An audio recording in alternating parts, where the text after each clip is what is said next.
Hi hello friends, എല്ലാ കൂട്ടുകാർക്കും സാന്ത്വനത്തിൻ്റെ പുതിയൊരു റിവ്യൂയിലേക്ക് സ്വാഗതം. അങ്ങനെ നമ്മുടെ ആകാശും മീനാക്ഷിയും കൂടിയിട്ട് പുറത്ത് ഒരു ഔട്ടിങ് എന്ന രീതിയിലൊക്കെ പോയിരിക്കുകയാണല്ലോ. മീനാക്ഷിക്കാണെങ്കിൽ ആകാശുമായിട്ട് ഒന്നിച്ച് കറങ്ങണം എന്നുള്ളൊരു ആഗ്രഹം മാത്രമാണുള്ളത്.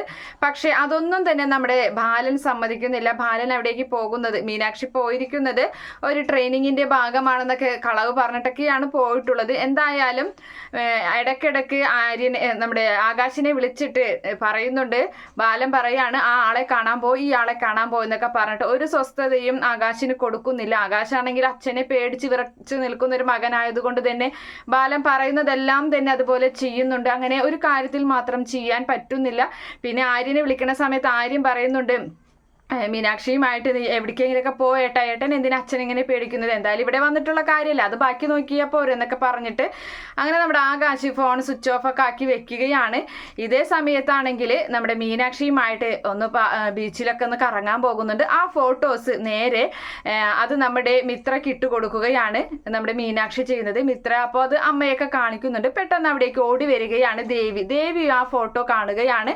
അങ്ങനെ അത് കാണുമ്പോൾ ദേവിക്ക് കുശുമ്പ് കയറുന്നുണ്ട്. അങ്ങനെ വേഗം തന്നെ ബാലച്ചനോട് ചെന്ന് പറയുകയാണ്, അവർ പോയിട്ടുള്ളത് ബീച്ചിലൊക്കെ കറങ്ങാൻ വേണ്ടിയിട്ടാണ്, അവർ ബീച്ചിലൊക്കെ കറങ്ങുന്ന ഫോട്ടോ ഞാൻ കണ്ടായിരുന്നു എന്നൊക്കെ ബാലനോട് പറഞ്ഞു കൊടുക്കുന്നുണ്ട്. അങ്ങനെ പല പ്രശ്നങ്ങളും നമ്മുടെ ദേവി ആ വീട്ടിലുണ്ടാക്കിക്കൊണ്ടിരിക്കുകയാണ്. അതുപോലെ തന്നെ മിത്രയുടെ ട്യൂഷൻ്റെ ആ ഒരു കാര്യം മുടക്കിയതും ദേവി തന്നെയാണ്. അത് നമ്മുടെ ആര്യൻ കേൾക്കുകയും ചെയ്യുന്നുണ്ട്. ആര്യൻ്റെ വായിൽ നിന്ന് നല്ല 4 വഴക്ക് ദേവിക്ക് തിരിച്ചു പറയുകയും ചെയ്യുന്നുണ്ട്. എന്തായാലും ആ വീട്ടിലുള്ള എല്ലാവർക്കും ദേവിയെ കണ്ണെടുത്താൽ കണ്ടുകൂടാ എന്നൊരവസ്ഥയിലാണ്. പ്രത്യേകിച്ച് ഗോമതിക്ക്. അങ്ങനെ എല്ലാവരും ഒരു ശത്രുവിനെ പോലെ തന്നെയാണ് കാണുന്നത്. അതിനുശേഷമാണെങ്കിൽ നമ്മുടെ മീനാക്ഷിയും ആകാശും കൂടിയിട്ട് തിരികെ ഔട്ടിംഗ് ഒക്കെ കഴിഞ്ഞ് തിരികെ വീട്ടിലേക്ക് എത്തിയിരിക്കുകയാണ്. അങ്ങനെ വീട്ടിലെത്തുമ്പോൾ ആ സമയത്ത് ബാലൻ ഒരുപാട് വഴക്ക് പറയുന്നുണ്ട് ആകാശിനെ, നീ എന്തെടുക്കായിരുന്നടാ പോയിട്ട്, നിന്നോടൊരു കാര്യം ഏൽപ്പിച്ചു കഴിഞ്ഞാൽ നീ ചെയ്യില്ല, എന്തിനാടാ നീ പിന്നെ അങ്ങോട്ട് പോയത് എന്നൊക്കെ പറഞ്ഞ് എല്ലാവരുടെ മുന്നിൽ വെച്ചാണ് വഴക്ക് പറയുന്നത്. അങ്ങനെ ആ വഴക്ക് കേൾക്കുമ്പോൾ നമ്മുടെ ദേവിയാണെങ്കിൽ സന്തോഷിക്കുകയാണ്. ദേവി ചിരിക്കുന്നുണ്ട് കേട്ടോ അങ്ങനെ കുറേ വഴക്കൊക്കെ പറയുമ്പോൾ. അപ്പം മീനാക്ഷി നേരെ ദേവി ഇങ്ങനെ കണ്ണു തുറപ്പിച്ച് നോക്കുന്നുണ്ട്. അങ്ങനെ മീനാക്ഷി നേരെ റൂമിൽ കയറിയിട്ട് വാതിലടച്ചിങ്ങനെ ഇരിക്കുകയാണ്. അപ്പോൾ ആ സമയത്ത് അവിടേക്ക് നമ്മുടെ മിത്രയും അതുപോലെ തന്നെ ഗോമതിയും കൂടി വരികയാണ്. മിത്ര ചായയൊക്കെ കൊണ്ട് വരുന്നുണ്ട്. കുടിക്കാൻ പറയുമ്പോൾ വേണ്ട, എനിക്ക് വേണ്ട എന്ന് പറയുന്നുണ്ട്. അതെങ്ങനെയാണ് ആൻറ്റി ഇട്ടതല്ലേ, കുടിക്കുക എന്ന് പറഞ്ഞ് നിർബന്ധിച്ച് അങ്ങനെ ചായ വാങ്ങി കുടിക്കുകയാണ്. അപ്പോൾ ആ സമയത്ത് മീനാക്ഷി പറയുന്നുണ്ട്, പോയി കഴിഞ്ഞിട്ട് ഒരു സ്വസ്ഥത ഉണ്ടായില്ല. ആകാശിനെ ഏത് നേരം അച്ഛൻ വിളിച്ചിട്ട് അത് ചെയ്യുന്നൊക്കെ പറഞ്ഞ് നിൽക്കുകയായിരുന്നു. പോയതൊരു സുഖമായില്ല എന്ന് പറഞ്ഞ് നിൽക്കുകയാണ്. അപ്പോൾ അതിൻ്റെ ഇടയിൽ ആ ദേവിനെ വിളിക്കാൻ പാടില്ലല്ലോ, ദേവി ചേച്ചിയുടെ ഒരു ചിരിയും എന്നിങ്ങനെ പറഞ്ഞിട്ട് അങ്ങനെ നിൽക്കുന്നുണ്ട് നമ്മുടെ മീനാക്ഷി. അപ്പം ഇത്ര പറയാണ്, അത് ശരിയാണ് അമ്മ, ഞാനും ശ്രദ്ധിച്ചായിരുന്നു എന്ന് പറയുന്നുണ്ട്. അപ്പോൾ ഇവരെ കളിയാക്കി ചിരിക്കുന്നത് അവർ രണ്ടുപേരും ശ്രദ്ധിച്ചിട്ടുണ്ട്.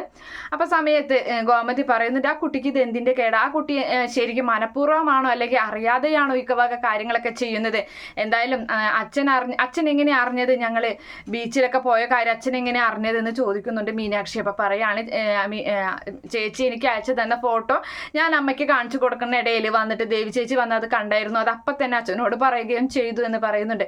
അത് കേൾക്കുന്ന മീനാക്ഷിക്ക് ദേഷ്യം വരികയാണ്. മീനാക്ഷി പറയുന്നുണ്ട്, ഇവിടെ ഞാനുണ്ടല്ലോ ഇന്ന് എന്നും പറഞ്ഞ് ഇങ്ങനെ ദേഷ്യത്തോടു കൂടി ഇറങ്ങാൻ വെക്കുമ്പോൾ ഗോമതിയൊക്കെ തടയുന്നുണ്ട്. വേണ്ട, മോൾ അവിടെ ഇരിക്കുക എന്ന് പറയാണ്. അപ്പോഴേക്കും ദേവി ചിരിച്ചുകൊണ്ട് അവിടേക്ക് ഓടി എത്തുന്നുണ്ട്.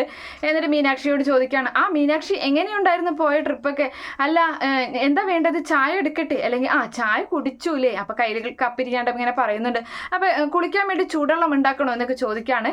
വലിയ സ്നേഹത്തോടു കൂടി ഇങ്ങനെ വന്ന് നിൽക്കണം. അപ്പോൾ പറയുന്നുണ്ട്, എനിക്കറിയാം വെള്ളം ചൂടാക്കി എനിക്ക് കുളിക്കാനായിട്ട്, നിങ്ങൾ വരുന്നതിന് മുമ്പ് ഞാൻ വെള്ളം ചൂടാക്കി തന്നെ കുളിച്ചിരുന്നത്, എനിക്കാരും ചൂടാക്കി തരാനുണ്ടായിരുന്നില്ല എന്നൊക്കെ ഇങ്ങനെ പറയുന്നുണ്ട്. അപ്പോൾ അത് ദേവിക്ക് ഭയങ്കര വിഷമമാവാണ്. പിന്നെ എന്താ വിശക്കുന്നുണ്ട്, എന്നാൽ ഇഡ്ഡലി ഉണ്ട് എടുത്തു തരട്ടെ എന്നൊക്കെ ചോദിക്കുകയാണ്.